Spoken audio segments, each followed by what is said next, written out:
pretty much all the above. I mean, I love the planning of the trips. I love getting out there and doing the photography, whether it's sunny or rainy or overcast or cloudy or whatever it may be. And then coming back and taking those images and finding an image that just knocks you over. It may not knock everybody else over, but if I'm happy with it and I like it and I think it's a piece of art versus a generic photograph, I'm a happy camper. I started out with my vintage New York stuff, which I've pretty much come back to, but in between that, I did about 7 trips to Africa. I just go to photograph, not to conduct tours or trips or anything. And I'm coming back sort of full circle to doing photography in the United States again. The challenges that I face as a photographer, the top one would probably be critical acceptance. Having people look at your art, your photography, not so much as just photography, but as it really is an art form.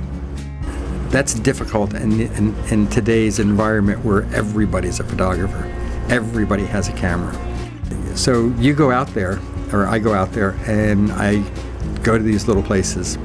I take these pictures, which some of them are, I think, pretty extraordinary for what I'm doing and where I am.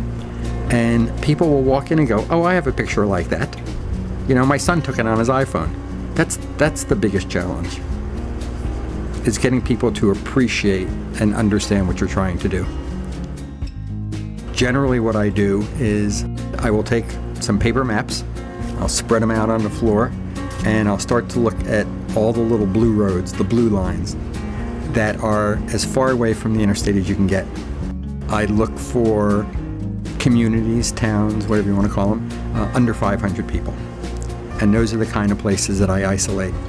And what's interesting is the smaller they are, it seems the more time I spend in them. Come back with literally thousands of images, and then the editing part begins. That's probably the photography part's the easy part. Planning the trip is really the fun part. Editing your images down to a usable, cohesive display, that's the hardest part. And you have to take those 5,000 down to 26 images. That's my target. When you go through them, you have to make sure that that 26 tells a story. Would I recommend being an artist? I've been very fortunate that we have had a lot of sales at the Sawdust. We've had people who collect my work. We've sold some pieces to some very interesting people. But is it for everybody? I don't think so.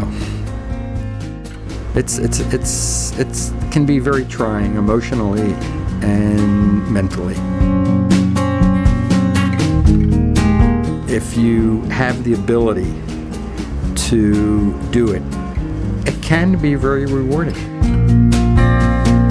My name is Krupnick, and I am a photographer.